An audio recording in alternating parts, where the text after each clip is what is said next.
frustasi. Ini kan ada artikel ya, 1 juta lulusan kuliah tuh nganggur gitu kan. Menurut lu siapa yang salah, Mas?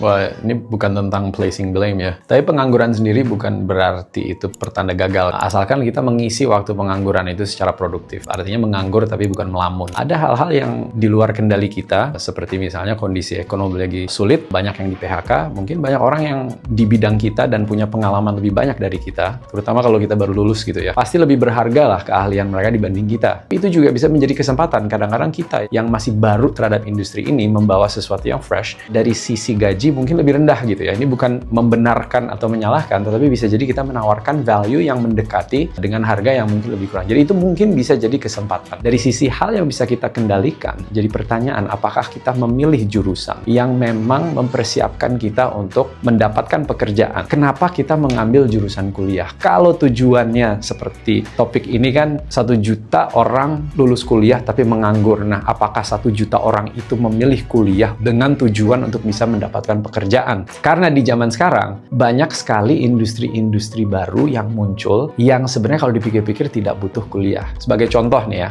marketing, bisnis. Apakah belajar entrepreneurship atau membangun bisnis di kampus adalah tempat yang terbaik? I would argue not. Sebaiknya itu di lapangan. Kuliah tetap berguna dan sangat efektif untuk profesi-profesi yang sangat diregulasi. Misalnya kedokteran. Mau nggak lo dioperasi sama orang yang nggak lulus, yang nggak dapat sertifikat? Banyak sekali industri-industri baru yang membutuhkan orang untuk belajar sambil jalan. Artinya, kuliahnya dimulai saat dia berkarya. Dan masa depannya itu nggak pernah berhenti belajar dan berubah sampai dia selesai karirnya.